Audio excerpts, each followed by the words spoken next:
Shalom Bapak Ibu Saudara-saudara sekalian. Pada hari ini kita mau belajar kembali firman Tuhan dengan satu tema, menang atas pencobaan. Mari sama-sama kita mengatakan menang atas pencobaan.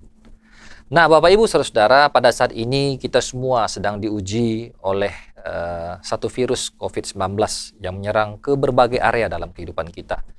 Baik itu area ekonomi, banyak kita yang mungkin kehilangan pekerjaan, atau mungkin juga ke area kesehatan, ada yang terkena sakit, bahkan ada saudara-saudara kita yang meninggal, dan juga area-area yang lain seperti masalah ketakutan, kekhawatiran, kecemasan, dan masalah kejenuhan Bapak Ibu Saudara.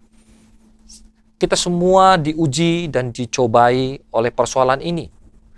Nah Bapak Ibu Saudara, kita tahu bahwa di dalam Alkitab ada seorang tokoh yang bernama Ayub, juga pernah diuji. Dia adalah seorang yang saleh, dia seorang yang takut akan Tuhan. Tetapi Tuhan mengizinkan dia untuk melewati ujian demi ujian, yakni dia harus kehilangan anaknya, dia kehilangan hartanya, bahkan dia terkena sakit Bapak Ibu Saudara. Tetapi puji Tuhan dia bisa bertahan dan melewati semua ujian-ujian ini. Dan pada akhirnya Allah kembali mengembalikan berkat itu kepadanya. Nah Bapak Ibu Saudara, di dalam Yakobus pasal yang pertama ayat yang ke-12 mengatakan, berbahagialah orang yang bertahan dalam pencobaan, sebab apabila ia tahan uji, ia akan menerima mahkota kehidupan yang dijanjikan Allah kepada barang siapa yang mengasihi dia. Firman Tuhan ini jelas sekali Bapak Ibu mendorong kita sekalian supaya kita tetap bertahan di dalam ujian dan pencobaan yang sedang kita hadapi Bapak Ibu Saudara. Karena apa? Karena kalau kita bertahan di dalam setiap ujian dan pencobaan yang kita hadapi, maka Allah akan memberikan kepada kita mahkota kehidupan, kehidupan yang kekal Bapak Ibu Saudara. Tetapi sebaliknya kalau kita tidak bertahan di dalam ujian dan pencobaan yang ada, maka sebaliknya kita akan menerima maut, ya, atau kebinasaan. Di dalam ayat selanjutnya, Yakobus menjelaskan, ayat yang ke-13, apabila seseorang dicobai, janganlah ia berkata pencobaan ini datang dari Allah, sebab Allah tidak dapat dicobai oleh yang jahat, dan ia sendiri tidak mencobai siapapun. Ayat yang ke-14, tetapi tiap-tiap orang dicobai oleh keinginannya sendiri, karena ia diseret dan dipikat olehnya. Banyak orang ternyata juga dicobai oleh keinginannya sendiri Bapak Ibu Saudara-saudara. Dan apabila keinginan itu telah dibuahi, ia melahirkan dosa. Dan apabila dosa itu sudah matang, ia melahirkan maut. Kalau kita tidak lulus di dalam ujian dan pencobaan, ini bisa terjadi Bapak Ibu Saudara. Dan untuk itu saya percaya kita semua mau menang atas setiap ujian dan pencobaan Bapak Ibu Saudara. Ada 3 ya yang sering sekali kita tahu dan dengarkan jenis ujian atau macam-macam ujian yang paling berat mungkin yang sering kita hadapi. Yakni yang pertama adalah harta, yang kedua tahta dan wanita. Ya, harta, tahta dan wanita. Ini seringkali menjadi ujian bagi setiap kita. Dan firman Tuhan juga memberikan awasan kepada setiap kita tentang 3 ujian ini Bapak Ibu Saudara. Di dalam Pengkhotbah pasal yang ke-5 ayat 9 mengatakan, siapa mencintai uang tidak akan puas dengan uang. Dan siapa mencintai kekayaan tidak akan puas dengan penghasilannya. Ini pun sia-sia. Dalam Lukas pasal yang ke-12 ayat 15 mengatakan, berjaga-jagalah dan waspadalah terhadap segala ketamakan, sebab walaupun seorang berlimpah-limpah hartanya, hidupnya tidaklah tergantung daripada kekayaannya itu. Nah Bapak Ibu Saudara, ujian terhadap harta, mencari uang, mencari harta ini menjadi satu pergumulan juga, menjadi satu ujian juga bagi setiap kita. Bahkan kita orang-orang yang sudah percaya kepada Tuhan pun seringkali Tuhan itu dinomorduakan. Seringkali kita lebih mengutamakan dan mencari uang. Kita mengutamakan dan mencari mamon Bapak Ibu Saudara. Makanya firman Tuhan memberikan kepada kita. Jangan sampai kita memiliki dua Tuhan, yakni Tuhan dan Mamon. Kita harus hanya memiliki satu Tuhan, yakni Tuhan itu sendiri, Tuhan Yesus itu sendiri. Dan uang, kekayaan, dan harta itu adalah sebagian berkat kecil saja, dan itu pun semua berasal daripada Tuhan untuk menyokong kehidupan kita. Dan Bapak Ibu Saudara, untuk itu mari kita juga untuk waspada terhadap ujian yang satu ini, yakni harta. Nah, ujian yang kedua adalah tahta, Bapak Ibu Saudara. Tahta. Nah, Bapak Ibu perhatikan di dalam Markus pasal yang ke-10 ayat yang ke-35 sampai dengan 37. Nanti Bapak Ibu bisa baca di rumah ya sendiri. Di situ diceritakan bagaimana ada dua murid Yesus yang sedang memperebutkan posisi. Mereka ingin duduk di sebelah kanan Allah. Seperti itu Bapak Ibu Saudara. Dan inilah sifat manusia, di mana manusia itu pengen itu selalu memiliki kedudukan yang tinggi, selalu ingin dihormati. Dan ini merupakan satu batu ujian juga bagi setiap kita. Bagaimana kekuasaan itu sangat menantang, sangat menggiurkan Bapak Ibu Saudara. Bagaimana kita supaya dihormati orang, supaya kita dihargai orang, harga diri kita menjadi naik dan lain sebagainya. Ini menjadi batu ujian juga bagi kita. Tetapi Yesus selalu memberikan nasihat kepada murid-muridnya, kalau kamu ingin menjadi terbesar, hendaklah kamu menjadi yang terkecil. Yesus mengatakan, aku datang bukan untuk dilayani, tetapi aku datang untuk melayani. Tuhan Yesus tidak mau murid-muridnya menjadi pemimpin seperti dunia, pemimpin yang bertangan besi, tetapi menjadi pemimpin yang melayani. Karena Allah akan meninggikan orang yang merendahkan dirinya. Kita sebagai anak Tuhan juga harus belajar tentang hal ini. Nah, ujian yang ketiga adalah wanita, Bapak Ibu Saudara. Nah, di dalam Alkitab ada dua kisah yang menarik. Kisah yang pertama adalah Yusuf dan Potifar, dan kisah yang kedua adalah Daud dan Batseba. Kita sudah tahu cerita ini Bapak Ibu Saudara, tapi yang kita tahu adalah bahwa Yusuf berhasil ya melewati ujian ini Bapak Ibu Saudara, yakni Potifar, tetapi Daud tidak berhasil. Padahal Daud adalah seorang raja yang besar, seorang raja yang diurapi Tuhan, seorang raja yang dipakai Tuhan, tetapi dia juga bisa jatuh dalam hal ini, yakni di dalam wanita Bapak Ibu Saudara. Wanita ini juga bicara mengenai keinginan daging, hasrat, hawa nafsu, dan kita semua rentan bisa jatuh ke dalam dosa ini Bapak Ibu Saudara, yakni dosa percabulan, dosa perzinahan. Nah Bapak Ibu, untuk itu mari kita semua bersama-sama untuk terus belajar bagaimana supaya kita bisa menang atas setiap ujian dan pencobaan yang kita hadapi. Nah Bapak Ibu Saudara sekalian, kita melihat bahwa Tuhan Yesus sendiri pun pernah dicobai. Kalau Bapak Ibu melihat di dalam Matius pasal yang keempat, nanti Bapak Ibu bisa baca di rumah. Di sini kita juga bisa belajar bagaimana Yesus itu dicobai. Di dalam Matius pasal yang keempat ayat 1 dikatakan di sana, maka Yesus dibawa oleh Roh ke padang gurun untuk dicobai. Ya. Yesus dibawa oleh Roh ke padang gurun untuk dicobai iblis. Kita bisa melihat di dalam cerita ini Bapak Ibu Saudara, dikatakan di sana, lalu datanglah si pencoba itu, datanglah iblis itu dan berkata kepada Yesus, jika engkau anak Allah, perintahkanlah supaya batu-batu ini menjadi roti. Nah kita tahu di dalam cerita ini Bapak Ibu Saudara, bahwa Yesus sedang berpuasa 40 hari. Ini adalah masa di mana dia ingin masuk kepada medan pelayanan. Dan dia mengambil waktu berpuasa dan Roh membawa dia untuk dicobai di padang gurun. Tetapi apa jawab Yesus ketika iblis menawarkan, engkau bisa memerintahkan batu itu menjadi roti? Tapi Yesus menjawab, ada tertulis, manusia hidup bukan dari roti saja, tetapi dari setiap firman yang keluar dari mulut Allah. Nah ini adalah pertandingan babak pertama, di mana iblis dikalahkan. Iblis tahu betul Yesus sedang lapar, dan itu adalah ujian yang terberat Bapak Ibu Saudara, di mana dia membutuhkan makanan untuk dimakan. Dan iblis mengambil momen ini untuk menguji Tuhan Yesus. Tetapi Tuhan Yesus mengalahkan iblis dengan firman Allah, Bapak Ibu Saudara. Ya.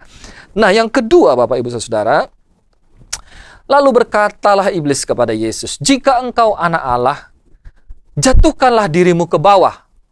Sebab ada tertulis mengenai engkau, ia akan memerintahkan malaikat-malaikatnya, dan mereka akan menatang engkau di atas tangannya, supaya kakimu jangan terantuk ke batu." Pada waktu itu iblis membawa Yesus kepada satu tempat yang tinggi, yakni Bait Allah.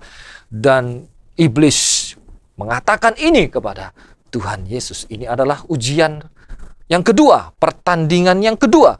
Tetapi Bapak Ibu Saudara, kembali lagi Yesus mengalahkan iblis. Yesus berkata kepadanya, "Ada pula tertulis, janganlah engkau mencobai Tuhan Allahmu." Ini bicara mengenai kekuasaan, ini bicara mengenai otoritas. Kalau yang pertama tadi bicara mengenai ujian terhadap hawa nafsu, terhadap keinginan daging. Tetapi yang kedua ini bicara mengenai otoritas. Kenapa? Karena iblis mengatakan, kamu ini kan hebat, kamu ini kan Tuhan, kamu punya malaikat-malaikat, ya kamu punya kuasa, kamu punya otoritas. Kalau kamu lompat, pasti ada malaikat-malaikat yang akan menantang engkau. Nggak mungkin kamu dibiarkan jatuh dan mati. Menantang kekuasaan dan otoritas Yesus. Tetapi Yesus tidak mau dikelabui, ditipu oleh iblis. Karena Yesus adalah pemilik segala-galanya. Dia punya kuasa, dia punya otoritas. Tidak perlu lagi dibuktikan, tidak perlu lagi diuji. Sudah memang dia adalah anak Allah, Bapak Ibu Saudara. Oleh karena itu Yesus berkata, jangan engkau mencobai Tuhan Allahmu. Kembali lagi, Yesus mengalahkan iblis dengan firman Allah, Bapak Ibu Saudara. Dengan perkataan Allah. Dan yang ketiga, Bapak Ibu Saudara, Yesus berkata kepada, iblis berkata kepada Yesus, dia menunjukkan seisi dunia dari tempat yang tinggi itu. Ya, dia katakan, semua ini akan kuberikan kepadamu jika engkau sujud menyembah aku. Semua ini, bangsa-bangsa, raja-raja, kekayaan, akan diberikan semua kepadamu. Ini adalah ujian harta. Ini adalah ujian kekayaan. Iblis menawarkan itu semua kepada Yesus. Tetapi Yesus berkata kepada iblis, "Enyalah, iblis, sebab ada tertulis engkau harus menyembah Tuhan Allahmu dan hanya kepada Dia sajalah engkau berbakti." Coba perhatikan Bapak Saudara, dari 3 ujian ini, iblis menguji Yesus, mencoba Yesus, supaya Yesus, anak Allah yang maha tinggi, Tuhan yang menciptakan langit bumi ini, sujud menyembah kepada Dia, sujud menyembah kepada iblis. Mungkin iblis ini sedikit sombong, ya. Dulu waktu Allah menciptakan manusia pertama, Adam, iblis berhasil menipunya. Iblis berhasil menipu Adam dan Hawa. Sehingga apa? Sehingga mereka memberontak kepada Allah dan sujud menyembah kepada iblis. Mereka mengikuti apa yang iblis mau, apa yang iblis inginkan. Iblis menipu Adam dan Hawa sedemikian rupa. Dan mereka berhasil. Dan mereka kira mereka bisa juga berhasil untuk mengelabui Yesus. Tetapi iblis salah besar. Kenapa? Karena Yesus adalah Tuhan. Dan pada waktu itu iblis dikalahkan dan iblis meninggalkan Dia. Dan kita bisa melihat bahwa ada malaikat-malaikat yang datang melayani Yesus. Bapak Ibu Saudara, ini sesuatu yang menarik sekali. Sudah perhatikan, pada waktu iblis sedang menguji atau mencobai Yesus, itu seolah-olah itu makhluk surgawi. Ya, malaikat-malaikat itu seperti menyaksikan dari atas dan tidak langsung datang intervensi dan menolong Yesus. Memang sengaja diizinkan Yesus melewati ujian dan pencobaan ini. Sama hal juga dengan kita, Bapak Ibu Saudara. Seringkali kita berharap ya bahwa kalau bisa ketika ada iblis datang, dia menguji saya, dia mencobai saya, Yesus langsung datang, malaikat langsung datang, "Heps, sana iblis." Kadang-kadang diizinkan juga Bapak Ibu Saudara kita untuk melewati masa-masa seperti itu. Tapi kita bisa melihat bahwa Tuhan Yesus menang atas setiap pencobaan yang datang dari iblis. Ada satu pertanyaan yang mungkin kita bisa renungkan. Mari kita coba pikirkan bersama-sama Bapak Ibu Saudara. Pertanyaannya adalah, apakah kita bisa menang atas pencobaan-pencobaan yang kita sedang hadapi. Mari kita renungkan bersama-sama. Ya, betul bahwa Yesus adalah Tuhan. Tapi bagaimana dengan saya? Saya adalah manusia. Saya manusia berdosa. Apakah saya bisa menang atas pencobaan? Bukankah iblis lebih kuat daripada saya? Bapak, Ibu, Saudara, ini yang menjadi pergumulan manusia terus-menerus, Bapak, Ibu, Saudara. Sepanjang abad, sepanjang masa, sampai sekarang pun ini menjadi satu pergumulan kita. Tapi kita bersyukur. Kenapa? Karena kita punya firman Allah. Firman Allah yang memberikan kepada kita rahasia-rahasia surgawi. Di mana kita bisa belajar bagaimana kita bisa menang atas setiap ujian dan pencobaan. Tetapi untuk bisa menang di dalam ujian dan pencobaan itu pun tidak mudah dan tidak gampang. Itu perlu perjuangan, Bapak, Ibu, Saudara. Kita hari ini mau belajar apakah kita bisa menang atas pencobaan. Yang pertama, kita bisa menang atas setiap pencobaan. Oleh karena apa? Oleh karena Tuhan tidak akan membiarkan kita dicobai melebihi yang dapat kita tanggung. Sekali lagi, kita bisa menang atas setiap pencobaan karena Tuhan tidak akan membiarkan kita dicobai melebihi apa yang dapat kita tanggung. Mari kita bersama-sama belajar dan membuka di dalam 1 Korintus pasal yang ke-10 ayat yang ke-13. Firman Tuhan mengatakan, pencobaan-pencobaan yang kamu alami ialah pencobaan-pencobaan biasa yang tidak melebihi kekuatan manusia. Sebab Allah setia, dan karena itu Ia tidak akan membiarkan kamu dicobai melampaui kekuatanmu. Pada waktu kamu dicobai, Ia akan memberikan kepadamu jalan keluar sehingga kamu dapat menanggungnya. Ia akan memberikan kepadamu jalan keluar sehingga kamu dapat menanggungnya. Bapak, Ibu, Saudara, sama halnya ya dengan anak kelas 1 SD. Tidak akan mungkin diberikan soal ujian seperti untuk anak SMP dan SMA. Tidak mungkin, Bapak, Ibu, Saudara, kelas 1 SD suruh ujian seperti anak SMP dan SMA. Sama halnya Tuhan juga tidak akan mungkin mengizinkan sesuatu yang nggak kita bisa lewati itu, ujian dan pencobaan itu. Allah tahu, Tuhan tahu bahwa kita bisa melewati setiap ujian dan pencobaan itu. Tuhan tahu itu, Bapak, Ibu, Saudara. Sehingga Dia izinkan kita melewati itu. Sama seperti ketika Tuhan mengizinkan Ayub untuk melewati ujian begitu berat. Tuhan tahu bahwa Ayub sanggup melewati itu. Sama seperti waktu Abraham menanti keturunan. Tuhan tahu Abraham dan Sarah sanggup.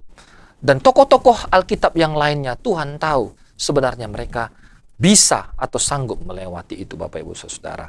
Saya mau cerita, Bapak, Ibu, Saudara, pada tahun 1998 itu adalah masa krisis moneter di Indonesia dan juga merupakan satu masa yang krisis atas keluarga kami. Pada waktu itu kami ditipu karena mama saya ada usaha jual berlian, ditipu. Bukan hanya itu, tetapi usaha bapak saya, percetakan dan lain sebagainya juga bangkrut oleh karena banyak orang tidak bisa sanggup bayar. Dan banyak hal-hal ekonomi yang lainnya akhirnya membuat kami bangkrut, Bapak, Ibu, dan Saudara. Kami menjual segala sesuatunya, Bapak, Ibu, dan kami berhutang begitu banyak. Bukan hanya ujian itu yang kami hadapi, tetapi ujian yang lain adalah di mana orang tua saya sakit juga, Bapak, Ibu, Saudara, hampir meninggal. Saya ingat sekali waktu itu saya berdoa di rumah sakit. Saya bilang, Tuhan, berikan nyawa tambahan kepada mama saya ini. Seperti Tuhan memberikan nyawa tambahan kepada Raja Hizkia. Saya minta kepada Tuhan. Dan puji Tuhan, Bapak, Ibu, Saudara, sekalipun dokter vonis waktu itu mengatakan, profesor doktor yang ada di Peringadi Medan mengatakan, wah, kami sudah angkat tangan, bawa aja ke luar negeri, itu pun sudah kecil kemungkinan untuk sembuh. Tetapi Tuhan melakukan mujizatnya, Bapak, Ibu, Saudara. Dan kami juga bisa melewati masalah demi masalah ini dengan berhutang hampir 10 tahun lebih, Bapak, Ibu, Saudara. Tetapi di dalam melewati masa-masa yang krisis ini, Tuhan ada di sana. Dan ternyata Tuhan punya rencana. Dan ternyata kami sanggup melewati masalah-masalah dan pergumulan-persoalan ini. Dan ternyata ada kebaikan Tuhan di sana. Ada rencana Tuhan di sana. Kami bisa melihat bagaimana mujizat demi mujizat terjadi di dalam kehidupan keluarga kami. Kami bisa melihat dan bersaksi bahwa Allah yang kami sembah adalah Allah yang hidup, Allah yang memelihara, Allah yang senantiasa menemani kami di masa-masa yang sulit dan di masa-masa yang krisis. Justru pada masa yang sulit itu kami bisa mengenal Allah lebih dalam lagi, Bapak Ibu Saudara. Dan puji Tuhan, saat ini semua hutang itu sudah dibereskan oleh Tuhan. Tuhan itu baik. Tuhan itu tahu bahwa kita sanggup melewati segala persoalan dan pergumulan yang kita hadapi. Firman Tuhan mengatakan di dalam Filipi pasal yang keempat ayat 13, segala perkara dapat kutanggung di dalam Dia yang memberi kekuatan kepadaku. Dapat kutanggung di dalam Yesus, dapat kutanggung di dalam Tuhan. Bapak, Ibu, Saudara, kita bisa karena Tuhan tahu bahwa kita sanggup untuk melewati persoalan itu. Apa pergumulan Bapak, Ibu, Saudara? Apa persoalan Bapak, Ibu, Saudara? Datang kepada Tuhan. Dan yakinlah, kita bisa kok. Sanggup kok. Kuncinya apa? Kuncinya bertahan. Bertahan adalah salah satu kunci untuk menang atas ujian dan pencobaan. Ya, kadang-kadang rasanya sakit sekali. Rasanya tidak mudah. Rasanya kita udah nggak sanggup lagi. Tapi ingat, bertahan. Pertahankan imanmu. Percaya, tetap percaya bahwa Tuhan punya rencana dalam segala persoalan dan pergumulan yang kita hadapi. Yang pertama, Bapak Ibu, Tuhan tahu kita sanggup untuk melewati itu. Jadi kita bisa melewati ujian atau pencobaan yang sedang kita hadapi. Yang kedua, apakah kita bisa menang atas pencobaan-pencobaan yang kita hadapi? Bisa, Bapak Ibu. Kalau atau jika kita tunduk dan mendekat kepada Allah. Yakobus pasal yang keempat, ayat yang ketujuh mengatakan, karena itu tunduklah kepada Allah dan lawanlah iblis, maka ia akan lari daripadamu. Ayat yang ke-8, mendekatlah kepada Allah, dan ia akan mendekat kepadamu. Tahirkanlah tanganmu, hai kamu orang-orang berdosa, dan sucikanlah hatimu, hai kamu yang mendua hati. Kita bisa menang atas setiap pencobaan kalau kita memutuskan untuk merendahkan diri kita. Kita memutuskan untuk kita tunduk kepada Allah, tunduk kepada kehendak Allah, tunduk kepada otoritas Allah, tunduk kepada kedaulatan Allah. Dan bukan hanya tunduk dan bukan hanya merendahkan diri, tetapi kita juga datang mendekat kepada Allah dengan menahirkan diri kita, menyucikan diri kita dari setiap dosa. Mungkin selama ini kita mendua hati, kita tidak betul-betul mengutamakan Tuhan, tetapi kita ambil satu komitmen untuk datang kepada Tuhan dan tunduk dan merendahkan diri di hadapan Tuhan. Bapak, Ibu, Saudara, orang yang sombong, orang yang tinggi hati, susah untuk datang kepada Tuhan. Dia merasa dirinya hebat, dia merasa dirinya tidak kekurangan apapun, dia merasa dirinya benar, sehingga apa? Dia tidak mau datang kepada Tuhan. Dia tidak mau tunduk kepada otoritas Tuhan. Mungkin kepalanya tunduk, tapi hatinya tidak tunduk, Bapak, Ibu, Saudara. Nah, untuk itu kita perlu belajar merendahkan diri. Kalau kita diuji atau mungkin kita mendapatkan sebuah masalah karena kesalahan kita, ya kita memperbaiki diri, kita mengoreksi diri kita. Mungkin ada sesuatu yang salah dari kita, ada sesuatu yang tidak benar dari diri kita. Kita koreksi diri kita, Bapak, Ibu, Saudara. Kita cari tahu apa yang salah dari diri saya. Kalau kita rasa bahwa kita sudah benar, minta Tuhan, ya Tuhan, saya sudah benar. Berarti kita tinggal bertahan saja melewati setiap ujian dan pencobaan itu. Tapi kalau kita salah, ya kita harus berubah, kita harus bertobat. Karena itu yang Tuhan inginkan. Bangsa Israel berulang-ulang kali, Bapak, Ibu, Saudara, mereka mendapatkan masalah, mereka dibuang. Oleh karena apa? Orang mereka tidak lagi taat kepada Allah, mereka menyembah kepada berhala. Allah mau supaya mereka tetap menyembah kepada Allah. Tetapi mereka selalu melenceng, Bapak Ibu Saudara. Dan Tuhan izinkan hukuman demi hukuman datang dalam hidup mereka, supaya mereka bertobat dan kembali kepada Allah. Jangan-jangan kalau kita sedang diuji, punya masalah, jangan-jangan Tuhan mau kita merendahkan diri, agar kita datang kepada Allah. Kita mentahirkan diri, menguduskan diri. Jangan keraskan hati, Bapak Ibu Saudara. Jangan tinggikan hati, tetapi rendahkanlah dirimu dan datang kepada Allah. Lalu langkah berikutnya apa yang kita lakukan, Bapak Ibu Saudara? Di dalam 1 Korintus pasal yang ke-10 ayat 14 mengatakan, karena itu saudara-saudara yang terkasih, jauhilah penyembahan berhala. 1 Timotius pasal 4 yang ke-7, jauhilah takyul dan dongeng nenek tua. Latihlah dirimu beribadah. Artinya apa? Kita juga harus mengambil langkah untuk menjauhi hal-hal yang tidak berkenan kepada Allah, menjauhi penyembahan berhala, menjauhi tahyul dan dongeng nenek moyang tua, dan juga menjauhi dalam 2 Timotius pasal yang kedua 22, sebab itu jauhilah nafsu orang muda, kejarlah keadilan, kesetiaan, kasih dan damai bersama-sama dengan mereka yang berseru kepada Tuhan dengan hati yang murni. Dan jauhilah kejahatan. Roma pasal 12 ayat yang ke-9. Artinya bahwa apa? Waktu kita memutuskan untuk datang kepada Allah, di saat yang sama kita juga secara aktif menjauhi kejahatan, menjauhi hal-hal yang tidak berkenan kepada Allah, dan menyembah kepada Tuhan, Bapak Ibu Saudara. Kita harus membersihkan diri kita dan datang kepada Allah yang kudus. Kita harus menyiapkan waktu untuk berdoa dan membaca firman Tuhan setiap hari, Bapak Ibu Saudara. Supaya setiap hari kita terhubung dengan Allah. Sama seperti Bapak Ibu Saudara punya HP, ya, punya handphone. Pasti setiap hari kan dicas HP-nya supaya bisa dipakai, Bapak Ibu Saudara.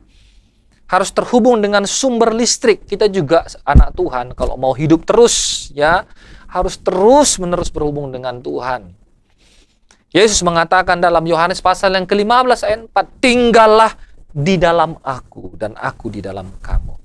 Firman Allah tinggal di dalam hati dan pikiran kita. Dan kita senantiasa menyembah Dia di dalam roh dan kebenaran. Kita menyembah Dia di dalam roh dan kebenaran. Sebagai orang percaya, kita juga harus memilih orang-orang yang tepat untuk menjadi teman pergaulan kita. Jauhilah orang-orang yang membuat kita jauh dari Tuhan, dan dekatilah orang-orang yang mencintai Tuhan. Jauhilah orang-orang yang malas beribadah. Jauhilah orang-orang yang suka berbuat dosa, yang duduk dalam kumpulan-kumpulan pencemooh, Bapak Ibu Saudara. Kita bisa bergaul dengan siapa saja, kita bisa berteman dengan siapa saja, tapi jangan bersahabat dengan orang-orang yang membenci Tuhan, dengan orang-orang yang kesukaannya adalah tidak beribadah dan menjauhi Tuhan. Nah, Bapak Ibu Saudara, waktu SMA dulu, kelas 1 atau kelas 2 begitu, saya ikut-ikutan sama teman, ya ikut bolos, nggak pergi ke sekolah, ya waktu itu ikut merokok juga, minum-minum sama teman, mabuk-mabuk dan lain sebagainya, Bapak Ibu Saudara. Ikut-ikutan, terpengaruh oleh teman, ya teman-teman SMA. Kalau nggak ikut mereka, ya rasanya nggak enak, ya. Kenapa? Ya karena anak-anak muda semuanya seperti itu, ya. Tetapi saya ingat waktu menjelang kelas 3 SMA dan masuk ke kelas 3 SMA itu saya mengalami pertobatan, dan waktu itu saya bersyukur Tuhan menjamah saya dan akhirnya saya memutuskan untuk ikut Tuhan. Dan saya masih tetap berteman dengan teman-teman SMA saya, dengan teman-teman yang lain. Tetapi saya mulai perlahan-lahan menjauhi mereka, tidak lagi bersahabat dengan mereka. Dan saya mulai mencari teman-teman yang di gereja, teman-teman yang bisa saling membangun, bisa saling mendukung di dalam iman. Bukan saling menarik jauh dari Tuhan, tetapi saling menarik untuk lebih dekat kepada Tuhan. Siapa temanmu? Siapa sahabatmu? Itu sangat akan mempengaruhi engkau, Bapak Ibu Saudara. Carilah orang-orang yang betul-betul mencintai Tuhan, yang mengasihi Tuhan. Maka engkau akan hidup di dalam firman-Nya, Bapak Ibu Saudara. Jadi ingat Bapak Ibu, tundukkanlah dirimu, rendahkanlah dirimu, tahirkanlah dirimu, dan datang kepada Tuhan. Jangan sombong, tetapi rendahkanlah diri dan datanglah kepada Tuhan. Itu yang kedua, dan mendekatlah kepadanya, agar kita bisa menang atas setiap pencobaan-pencobaan. Yang ketiga dan yang terakhir, apakah kita bisa menang atas pencobaan? Bapak Ibu, di dalam Efesus pasal yang ke-6 ayat 11 mengatakan, kenakanlah seluruh perlengkapan senjata Allah, supaya kamu dapat bertahan melawan tipu muslihat iblis. Ya, bisa bertahan melawan tipu muslihat iblis. Yang kedua, kita bisa menang kalau kita mengenakan seluruh perlengkapan senjata Allah. Ya, kita mengenakan seluruh perlengkapan senjata Allah. Apa itu perlengkapan senjata Allah? Kalau kita baca di dalam Efesus pasal yang ke-6, Bapak Ibu bisa melihat di sana, kenakanlah ketopong keselamatan, baju jirah keadilan, ikat pinggang kebenaran, perisai iman, pedang roh, kasut kerelaan memberitakan Injil. Apa maksudnya Bapak Ibu Saudara?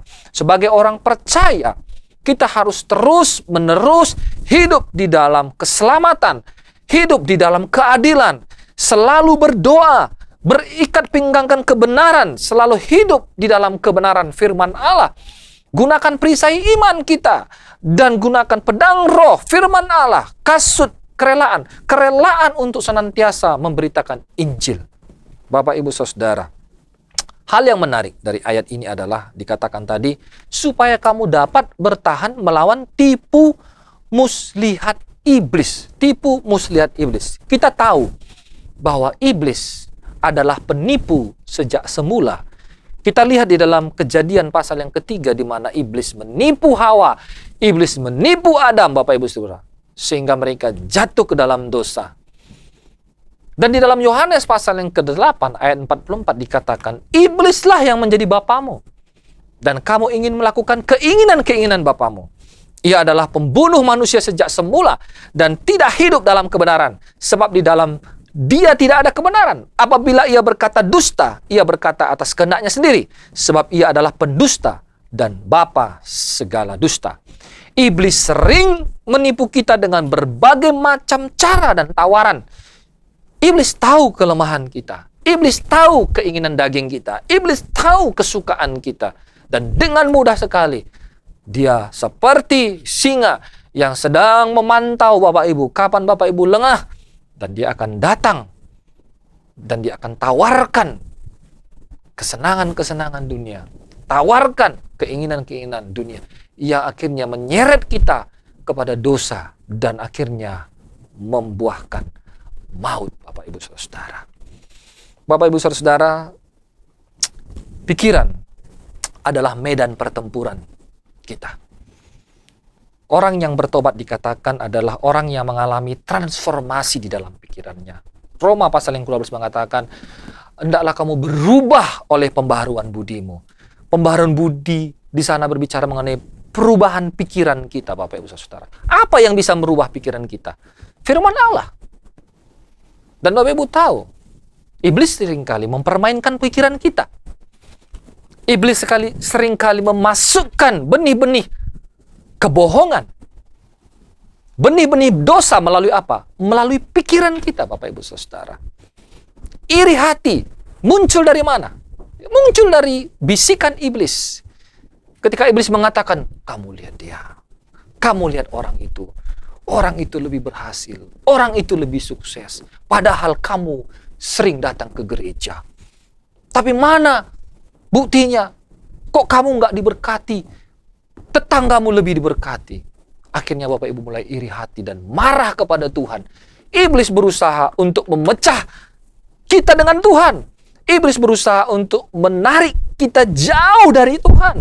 Dengan apa? Dengan permainan kata-katanya yang menyusup di dalam pikiran kita, Bapak Ibu Saudara. Bukankah iblis waktu mencoba Yesus, dia berkata-kata. Kata-kata itu penting, Bapak Ibu Saudara. Ucapan itu penting.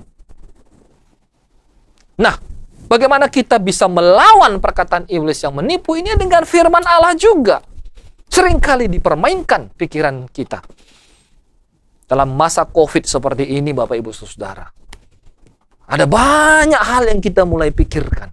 Ketakutan, kekhawatiran, kejenuhan ada di dalam diri kita. Pikiran kita dimainkan oleh iblis. Campur aduk di sini, Bapak Ibu Saudara. Dan seringkali iblis nimbrung di sana. Dan dia mulai mempermainkan kita di dalam medan pikiran kita. Ini adalah medan pertempuran, Bapak kita. Untuk itu kita harus wajib merenungkan firman Allah. Supaya apa? Supaya yang namanya bertempur ya. Pedang roh firman Allah itu terus-menerus kita harus siap sedia untuk menyangkal apa yang iblis katakan, Bapak Ibu Saudara. Supaya kita bisa menang, Bapak Ibu.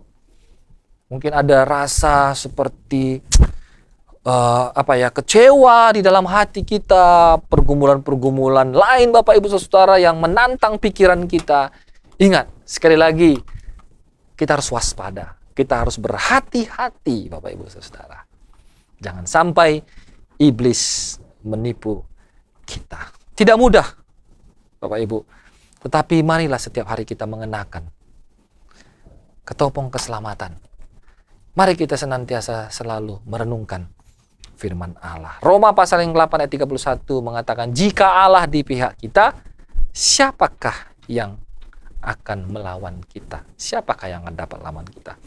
Artinya apa, Bapak Ibu Saudara? Mari kita tetap terus tinggal di dalam Allah. Izinkan Allah yang menjadi pembela kita, Allah di pihak kita, firman Allah ada di dalam diri kita, dan kita senantiasa hidup di dalam pimpinan firman Allah, di dalam pimpinan Roh Kudus. Roh Kudus itu, kita hidup di dalam roh, maksudnya Roh Kudus itu memimpin kita. Roh Kudus itu memberikan kepada kita firman-Nya. Ketika kita sedang diuji dan dicoba, kita minta Roh Kudus untuk memberikan kepada kita firman-Nya agar kita kuat. Saya mau menyimpulkan, apakah kita bisa menang atas setiap pencobaan kita? Bisa, karena Tuhan tidak akan membiarkan kita dicobai melebihi apa yang kita dapat tanggung. Kuncinya adalah bertahan, bersabar, dan tetap percaya kepada Yesus. Kadang sakit, kita harus melewati itu. Pergumulan-pergumulan, ujian dan pencobaan. Sakit, Bapak Ibu. Seperti Ayub, sakit. Tapi, ingat, di balik semua itu ada rencana Tuhan. Yang kedua, kita bisa menang kalau kita tunduk dan mendekat kepada Allah. Kalau kita mau merendahkan diri kita, meminta ampun kepada Tuhan, dan seolah-olah kita tidak bisa hidup tanpa Tuhan, Bapak Ibu Saudara. Mendekat kepada Allah dan menjauhi kejahatan.